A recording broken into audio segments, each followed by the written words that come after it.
Doctor Mishra ji एवं अन्य विभाग के आए हुए अधिकारी कर्मचारी तथा सभी सम्माननीय क्षेत्र पंचायत सदस्य एवं अन्य माता बहनें, मैं पशुपालन विभाग की तरफ से डॉक्टर गजेंद्र सिंह यहाँ पर अचनेरा हूँ। पशुपालन विभाग की तरफ से कुछ योजनाएं चल रही हैं जिन्हें आपको क्या करें उनका लाभ उठाना चाहिए। जैसे सबसे पहले मैं बताऊँ आपको चल रही है जैसे मुर्गी पालन की योजना।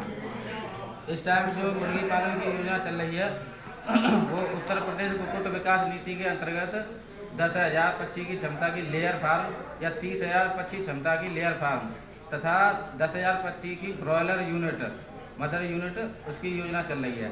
ये 10,000 पक्षी की लेयर फार्म जो है मुर्गी की, ये 70 लाख रुपए की योजना है।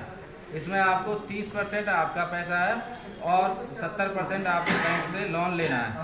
और ये लोन आपको जिसमें जो ब्याज चलेगी ये ब्याज सरकार देगी, यानी कि हमारा महकमा देगा इसे ब्याज को। तो आपको 70% 30% के रेशियो में लेना है, यानी कि 21 लाख रुपए आपको क्या कहते हैं अपने लगाने होंगे, मतलब मार्जिन मनी के तौर पर है। और 49 लाख रुपए आपको बैंक से लोन लेना पड़ेगा। इस पर जो ब्याज लगेगी जो भी अधिकतम रहेगी उसमें इसमें 5 साल के लिए वो मतलब सरकार देगी। ये 13-14 लाख रुपए ब्याज की बैठती है एक तरह से। इसी तरह से अगर इसमें ऐसे क्या पात्रता चाहिए, इसमें 1 एकड़ तो ज़मीन चाहिए। इसके साथ आपको क्या कहते हैं बैंक से सहमति पत्र, बैंक आपको इसे मतलब लोन दे देगी। इसमें ज़्यादातर क्या कहते हैं खेत पर ही रहता है, इसमें ऐसी नहीं है तो इसमें दे देती हैं बैंक। 30,000 पक्षी क्षमता की जैसे इसी का है 3 गुना हो जाएगा, यानी कि 2 करोड़ 10 लाख रुपए की है। उसमें 3 एकड़ ज़मीन चाहिए और इसी का 30% जितने भी पैसा बैठ रहे होंगे ऐसे 60-65 लाख रुपए हो गए वो आपको, और रिमेनिंग पैसा आपको ब्याज मतलब बैंक से लोन लेना पड़ेगा।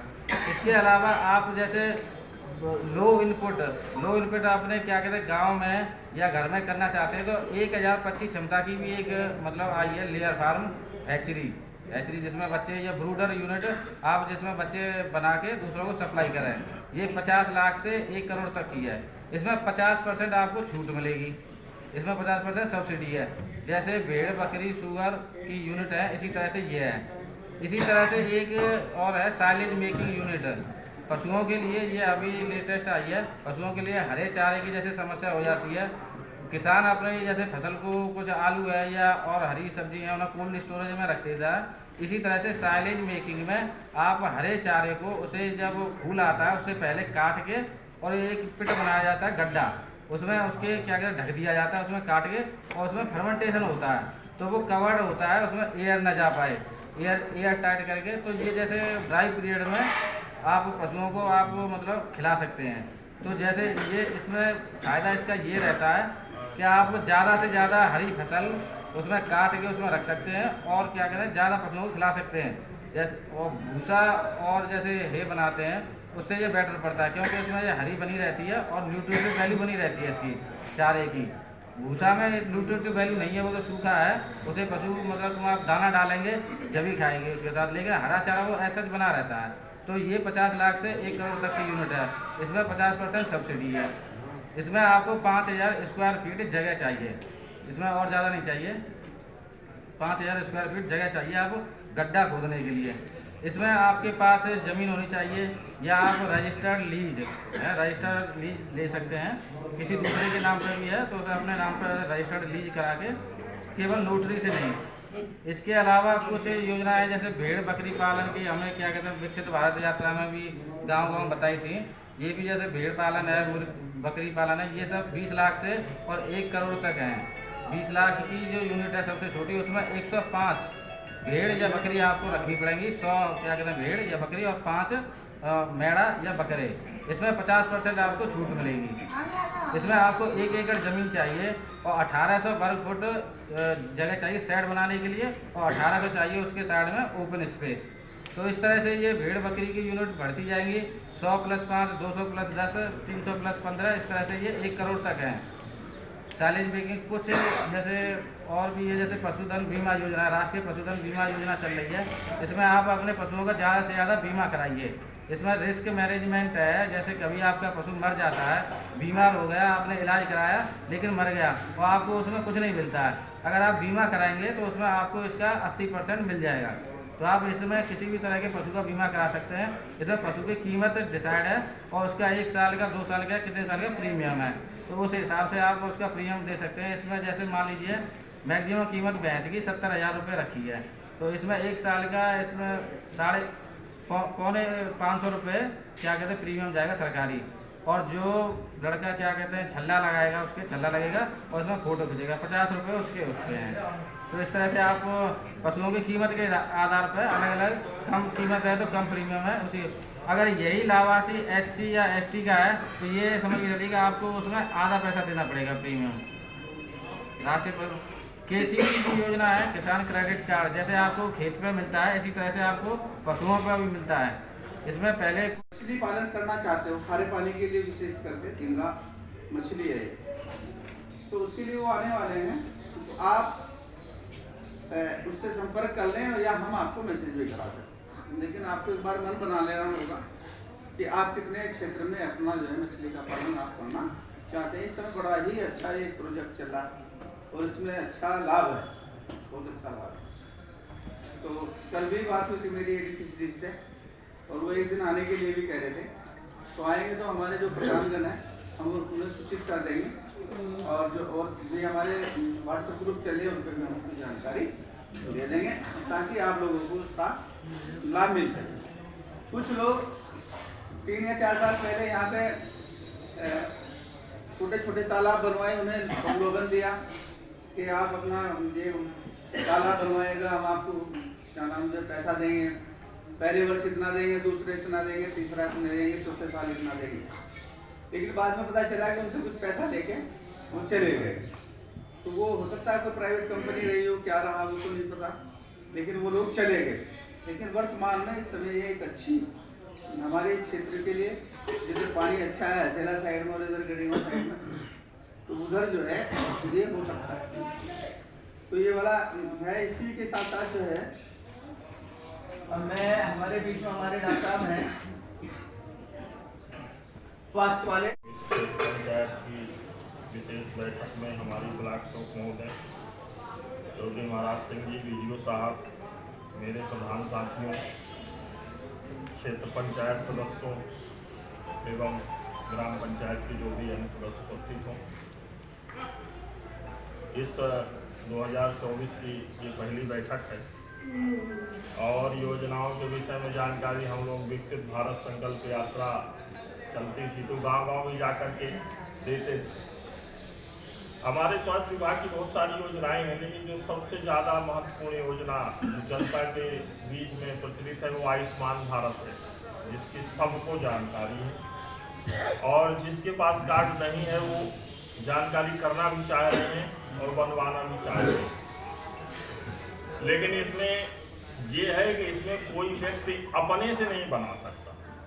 सरकार ने इसके नियम इतने सख्त कर रखे हैं कि कोई आदमी चाहे करके सिफारिश के आधार पर या थोड़ा सा उस पर ढील दे के उस पर, क्योंकि सारा सिस्टम ऑनलाइन 2019 तक जिस घर परिवार के लोगों के 6 राशन यूनिट वाला कार्ड था, 2019 का डाटा, तो उन सभी 6 परिवार के सदस्यों का आयुष्मान कार्ड बन सकता है। अभी भी यदि आपके घर में 5 सदस्य रहे हों किसी के या गांव में, और किसी का यदि नहीं बना है तो अभी भी बन सकता है। फिर एक आई थी योजना कि 60 साल से ऊपर वाले लोगों को बनेगा। कई लोग आए हमारे पास कि हमारा बना, लेकिन उनके नाम लिस्ट में मिलते नहीं थे। तो जब पता किया गया तो प्रावधान ये है कि जिस परिवार के सभी सदस्य 60 साल से ऊपर हैं, यानी एक मान लीजिए कोई परिवार है उसके 4 सदस्य हैं और चारों 60 साल से ऊपर हैं, तो उनका बन जाएगा। यदि उसमें एक कोई 18 साल का है या 25 साल का है, वो कैसे हो सकता है? हाँ, कड़े नियम है, कड़े नियम है।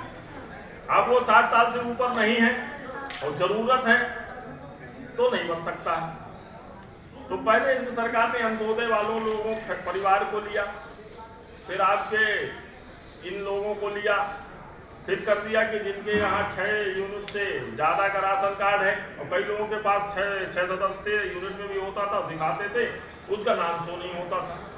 तो फिर खोजबीन की गई तो ये कहा गया कि ये 2019 का डाटा है। 2019 तक जिन परिवारों में 6 सदस्य थे उन सब के नाम उस लिस्ट पे हैं, और जो 60 साल से ऊपर वाला है उसमें उन्हीं के नाम है जिनके राशन कार्ड के सभी सदस्य 60 साल के ऊपर।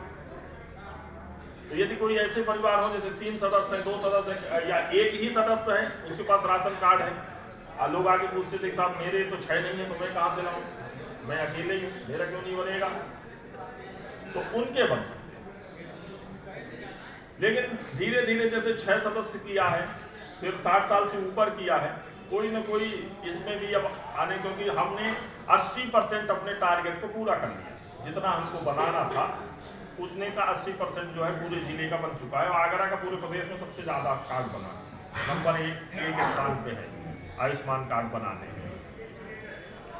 अच्छी बात यह है कि जिसके पास है उनके लिए भी बता दूं कि आदमी सोचता है बड़े अस्पताल में जाने को, या हर अस्पताल जो इस आयुष्मान योजना के अंतर्गत पंजीकृत है उसके यहाँ आपको एक आरोग्य मित्र है, जिसको केवल इसी वजह से रखा गया है कि कोई व्यक्ति आयुष्मान कार्ड लेके आएगा तो उस अस्पताल में कहाँ उसे जाना है, क्या इलाज कराना है, कैसे पर्चा बनवाना है, किसको दिखाना है, कहाँ जांच करानी है, उसकी ये जिम्मेदारी है।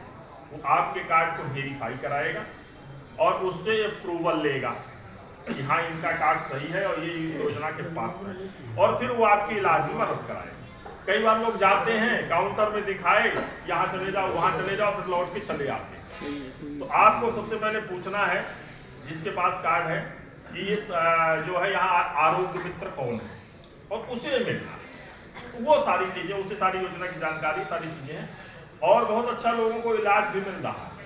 कई लोगों को हमने देखा हमारे जान पहचान के, या कई गरीब परिवार के व्यक्ति भी जो हैं, किसी के एक्सीडेंट हो जाए, जी हमारे आदरणीय चंद्रिका अधिकारी महोदय जी, अन्य विभागों के हमारे अधिकारीगण, हमारे सचिव साहब, आदरणीय क्षेत्र पंचायत सदस्यगण, आदरणीय प्रधानगण तथा ग्रामवासी, सभी का मैं सहायक समाज कल्याण विभाग की ओर से हार्दिक अभिनंदन और नमस्कार। मैं सहायक विकास अधिकारी समाज कल्याण विभाग से हूँ, और अपने विभागीय योजनाओं के बारे में कुछ सूक्ष्म में चर्चा करना चाहूँगा, और उसमें आने वाली कुछ समस्याओं के बारे में भी आपको अवगत कराना चाहूँगा। देखिए, समाज कल्याण विभाग से काफ़ी सारी योजनाएं संचालित हैं, लेकिन कुछ प्रमुख योजनाएं जिसके बारे में आप लोग पहले से भी जानते हैं और उसमें कुछ समस्याएं भी प्रचलित हैं, उनके बारे में विशेष चर्चा करेंगे। इस विभाग द्वारा जो सबसे महत्वपूर्ण योजना संचालित होती है वह है वृद्धा पेंशन योजना। हर ग्राम में ऐसे हमारे सम्मानित वृद्धजन, वृद्ध माताएं हैं जो कि इस पेंशन योजना का लाभ लेती हैं और ले भी रही हैं। इस योजना के अंतर्गत जो पात्रता की श्रेणी है, क्या क्या कागज लगते हैं, उसके बारे में हम चर्चा करते हैं। सबसे पहले ऐसे वृद्धजन, ऐसी वृद्ध माताएं जिनकी आयु आधार कार्ड में 60 वर्ष अथवा उससे अधिक है, तो वह पात्रता की श्रेणी में आते हैं। इसके साथ ही उनके पास ग्रामीण क्षेत्र में आय प्रमाण पत्र की सीमा 46,080 रुपये का आय प्रमाण पत्र है, तो वह पात्रता की श्रेणी में आएंगे। साथ में बैंक की पासबुक जो कि CBS होनी चाहिए, और हमारे जिस ग्राम पंचायत में वहाँ रहते हैं उस ग्राम पंचायत का परिवार रजिस्टर। ये सारे प्रपत्र अगर आपके पास हैं तो आप इस योजना का लाभ ले पाएंगे। परिवार रजिस्टर या परिवार रजिस्टर चलता था, मैं भी उसके बारे में बताऊँगा। कार्यवाही रजिस्टर भी, यह मुख्य प्रपत्र ये हैं। इसके बाद ग्राम पंचायत की कार्यवाही, खुली बैठक की कार्यवाही, जिसमें उस सदस्य के नाम या उस व्यक्ति का नाम अंकित किया जाए कि हाँ ये इस व्यक्ति इस ग्राम पंचायत के निवासी है। यह प्रपत्र होना आवश्यक है। इसके बाद आप ये सारे प्रपत्र लेके किसी भी जनसेवा केंद्र से आवेदन कर सकते हैं, या आपकी ग्राम पंचायत में पंचायत सहायक की नियुक्ति की गई है तो वहाँ भी आप आवेदन कर सकते हैं। आपका आवेदन उनके माध्यम से विकास खंड पर अग्रसारित हो जाएगा और उसको प्रोसेस में डाल दिया जाएगा। अब इसमें समस्या ये रहती है कि सबसे पहले आवेदन करने के बाद पूछते हैं साहब पेंशन कब आएगी। पेंशन का जो नियम था वह 90 दिन का था, लेकिन समय समय पर अलग अलग परिवर्तन किए गए इस योजना में, तो इसीलिए उसका समय थोड़ा सा और बढ़ जाता है। पहले सीधा आवेदन होने के बाद हम अपने यहाँ से फॉरवर्ड करते थे, जनपद स्तर स्वीकृत होने के बाद सीधा पेंशन आहरित कर दी जाती है, लेकिन अब उसमें बीच में काफ़ी स्तर पर अलग अलग जांच होती है, जिससे समय थोड़ा बढ़ जाता है। अब इस योजना में सबसे ज़्यादा जो समस्या है वो ये देखते हैं कि साहब हमें पेंशन मिलती थी लेकिन मिल नहीं रही है। किसी की 2 किस्त आ रही है साहब, किसी की 4 आ रही है, अब नहीं आ रही है। तो इसके लिए मैं आपको अवगत कराना चाहूँगा कि उत्तर प्रदेश सरकार और केंद्र सरकार ने जितनी भी लाभार्थी परक योजनाएं हैं जिससे लाभार्थी को लाभ पहुंचता है, चाहे वह किसी भी विभाग की हो। अभी हमारे साथी कृषि विभाग के प्रतिनिधि इन्होंने भी बताया, तो उनके विभाग में भी हमारे डॉक्टर साहब बैठे हैं, उनके विभाग में भी, तो सभी विभागों में NPCI अनिवार्य रूप से लागू कर दी गई। अब NPCI क्या है? NPCI की जो फुल फॉर्म पूरा नाम है वो है national payment council of India. मतलब अब जो भुगतान आप लोगों को होता है लाभार्थी परक योजनाओं में, वो पहले खाते में होता था सीधा बैंक के माध्यम से, लेकिन अब वो भुगतान किया जाएगा सीधा आधार बेस पेमेंट के माध्यम से। NPCI से आपका आधार लिंक होगा और उस आधार से आपका जो खाता लिंक होगा सीधा पैसा वहाँ ट्रांसफर होगा। बीच में ये कुछ समस्या है, जैसे आपने आवास योजना में भी देखा होगा कि साहब पैसा मेरा किसी और खाते में चला गया, आवास कैसे बनाऊं? तो उसमें उस लाभार्थी ने अगर अपने किसी और खाते में NPCI करा रखी होगी तो सीधा पैसा वहाँ जाएगा। अगर आपके 3 खाते संचालित हैं और 3 खाते में से किसी एक पे आपका NPCI अप्रूव किया गया है तो पैसा वहाँ ट्रांसफर होगा। अब NPCI की आवश्यकता क्यों पड़ी? आवश्यकता के लिए भी मैं बता दूं कि ग्रामीण क्षेत्र में हर योजना का अलग अलग खाता हमारे ग्रामीण जन खुलवा लेते हैं। साथ पेंशन का खाता ये है, किसान सम्मान निधि का खाता अलग है साहब, आवास का खाता अलग है साहब। तो हमारे पास कुछ 4-4 किताबें लेकर लाभार्थी आता है, और ये समस्या एक विकराल समस्या हो गई, क्योंकि लोगों को मैनेज करना बड़ा मुश्किल हो गया। शासन स्तर पर मॉनिटरिंग करने के लिए बड़ी समस्या हो गई, इसीलिए शासन ने NPCI कर लिया। और NPCI के फायदे भी बहुत हैं कि आपको कभी भी किसी गलत लाभार्थी के पास पैसा नहीं ट्रांसफर होगा। जिसका आधार लिंक है, जब आधार लिंक होगा तो वो सीधा सा पात्र व्यक्ति है। के लिए आपके जो आपको दिक्कत रहा उसके लिए हम यहाँ पर नोडल देना, लेकिन मेरा मूल विभाग सब समाज की जाए, समझ में आएगा। इसके बाद किसी भी योजना में आप जब लाभ ले तो आप सबसे पहले NPCI का अपना स्तर देते हैं। जो लाभार्थी नया आवेदन भी करना चाहते हैं तो नया आवेदन कराने के बाद पहले ये बैंक में स्पष्ट कर दें कि साहब मेरे इस खाते में NPCI होगी है कि नहीं होगी, क्योंकि जो समस्या आप बाद में झेलेंगे उसको आप पहले करा लें। नया आवेदन कराएं और साथ ही